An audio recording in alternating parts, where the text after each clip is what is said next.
Shutdown Kasubag Audit Bagak Etika Roa-Prof Divisi Propam Polri Kompol Cuk Putranto resmi diberhentikan Polri dengan tidak hormat atau PTDH alias dipecat.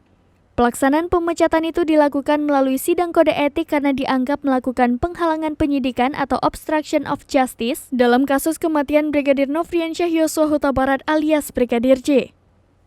Dedi menyebut dalam putusan sidang Komisi Kode Etik Polri atau KKEP itu, Cuk diberi sanksi etik karena melakukan perbuatan tercela dan administratif yakni ditempatkan di tempat khusus atau patsus selama 24 hari. Di sisi lain, Dedi menyebut Cuk mengajukan banding atas putusan sidang kode etik tersebut. Diketahui obstruction of justice penyidikan kasus kematian Brigadir J, Polri telah menetapkan 7 orang sebagai tersangka. Ketujuh orang itu adalah Irjen Verdi Sambo, Brigjen Hendra Kurniawan, Kombes Agus Nur Patria, AKBP Arif Rahman, Kompol Baikuni Wibowo, Kompol Cuk Putranto, dan AKP Irfan Widianto.